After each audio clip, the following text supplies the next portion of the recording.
Waalaikumsalam warahmatullahi wabarakatuh. Ya, Apa kabarnya nih Pak Masono? Alhamdulillah sehat, habis olahraga. Olahraga ya, kasih Iya, semuanya nih. sehat semuanya. Iya, ini izin Pak Masono Iya, Pak. ingin mencari informasi mengenai pengambilan kebijakan seorang kepala sekolah Iya. terhadap beberapa kasus yang ada atau masalah yang ada. Maksudnya kasus anak-anak. Kasus bisa di kasus anak-anak atau kasus sesama teman-teman guru gitu. Iya. Boleh Pak. Izin tanya Pak Masono. Sebisanya ya, saya jawab Iya. ya. Baik Pak Masono, selama Pak Masono jadi kepala sekolah nih kan ada beberapa kasus nih pasti kan Iya. yang sudah dialami atau Pak Masono memberikan kebijakan untuk menyelesaikan kasus. Iya. Nah, bagaimana cara Pak Masono untuk mengidentifikasi ini kasus merupakan dari dilema etika atau emang ini bujukan moral ciri-ciri kasus tersebut itu? Saya kasih contoh itu aja ya, anak-anak Iya. kan sekarang ada yang istilahnya etika ya, yang lagi mencuat walaupun bersifat normatif, etika tetap kita junjung. Seperti contohnya kasus bullying yang sifatnya bukan fisik tapi sifatnya verbal. Padahal kadang-kadang namanya anak-anak SMP kan suka bercanda. Dalam bercanda itu mungkin ada kata-kata yang celetuk yang berkaitan dengan perempuan ya, misalnya tentang pergaulannya atau bertemannya.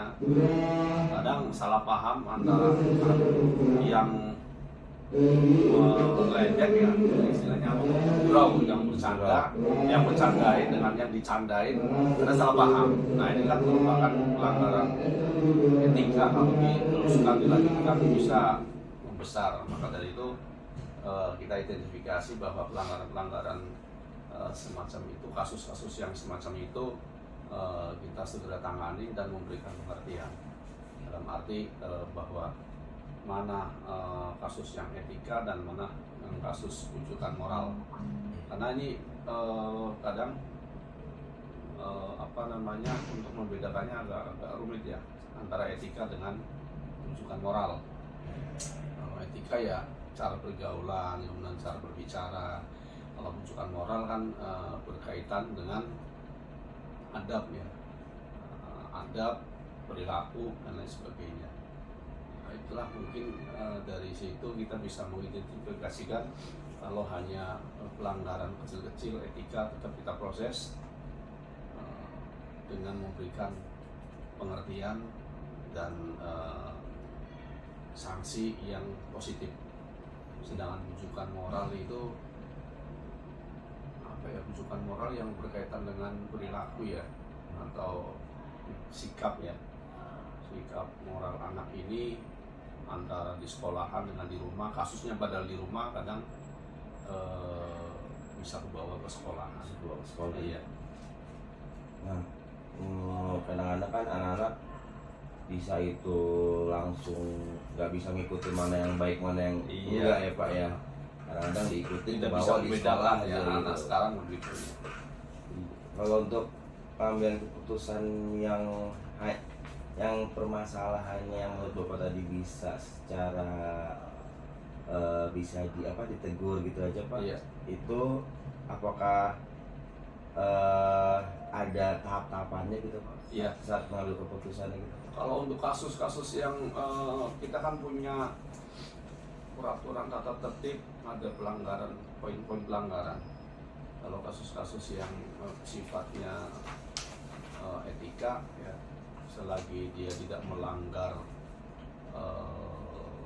yang terlalu vital ya, itu mungkin masuknya ke poin pelanggaran.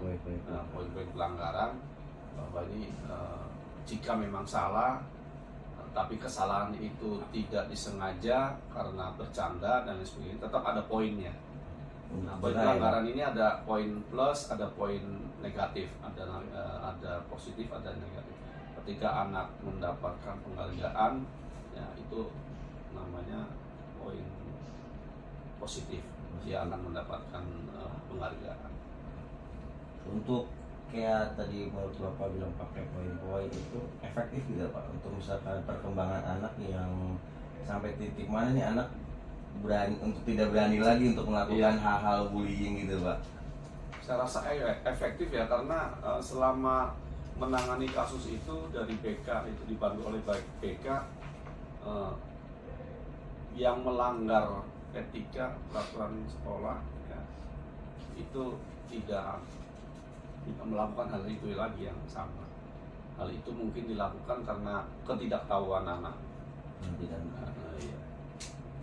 Jadi harus memberikan ya pembelajaran lagi kan Pak ya. Ada tantangan tersendiri gak sih Pak dengan keputusan ini nggak enak, ini di sisi ini benar, di sana juga benar gitu. Iya. Kadang-kadang kita di rumah iya nih anak ini kasihan juga nih gitu kan. Iya. Tapi di sekolah susah dibilangin juga gitu. Ada tantangannya nggak Pak gitu Pak? Ya itu pasti ada tantangan yang kita hadapi terhadap anak-anak yang melakukan pelanggaran baik moral maupun etika, yang kalau sudah dikumpulin pelanggarannya sudah cukup serius. Nah ini dilemanya ketika kita panggil orang tuanya, kemudian ternyata orang tuanya sudah pisah, ini kan dilema sosial. Ketika anak mau keluarin karena kasus-kasus yang sudah cukup banyak, kita pertimbangannya yaitu pertimbangan karena sosial budaya, kondisi anak-anak, ya, latar belakang anak dengan orang tuanya, atau mungkin karena mereka orang tuanya ada kasus yang kedua orang tuanya kerja, ini anak di rumah sendiri. Nah itu ada juga yang kayak begitu, sehingga anak mencari perhatian, nah, kita panggil orang tuanya. Ketika mau diberikan tindakan, ternyata kasusnya kayak begitu, latar belakangnya, ya kita berikan kesempatan untuk memperbaiki diri. Ya, terutama yang diperbaiki juga orang tuanya. Orang tuanya benar. Iya, karena kalau bagaimanapun anak itu kan korban ya, bukan karena kesengajaan. Dari tahapan-tahapan yang tadi Bapak arahkan ke Bapak jabarkan, kira-kira yang terlibat itu siapa aja Pak? Untuk menyelesaikan apa langsung ke Bapak? Jadi personil kita untuk menangani kasus-kasus yang baik anak maupun yang lainnya ya, terutama anak, itu prosedur yang kita gunakan adalah pertama guru-guru ya, guru mata pelajaran yang ada di mengajar di anak itu, kemudian meningkat ke wali kelas, diberdayakan wali kelas supaya bisa mendampingi anak setiap saat. Nah, ketika kasusnya melebar tidak bisa diselesaikan, kami libatkan guru bimbingan konseling, kemudian ada juga bekerja sama dengan wakil kesiswaan. Nah, ketika kasusnya sudah melebar kemana-mana ya, kemudian sulit untuk ditangani, terutama kasus yang berhubungan dengan pertentangan antar pelajar, itu mau tidak mau kami pimpinan juga menyelesaikan bersama dengan stakeholder yang ada, dari wali kelas, kemudian BK, sama yang bertanggung jawab di kesiswaan, itu wakil kesiswaan. Jadi dari tahapannya ada prosedur siapa yang terlibat ya Pak ya, sampai poin-poinnya. Jadi kira-kira apa nih Pak? Kan saya belajar untuk menjadi guru yang baik nih Pak. Ketika nanti ada masalah, kira-kira apa nih Pak yang bisa ilmu ke saya nih Pak, biar saya lebih paham untuk masalah, menyelesaikan masalah, mengatasi masalah yang Iya, Pak. dihadapinya ya. Ya sebenarnya sama saja sih. Tugas pokok guru kan bukan hanya mengajar, mentransfer ilmu pengetahuan. Mereka guru-guru juga memberikan pembinaan terhadap akhlak, terutama adab anak-anak. Sehingga ketika ada anak yang melanggar tidak sesuai dengan aturan, ya kita memberikan sanksinya tapi yang positif.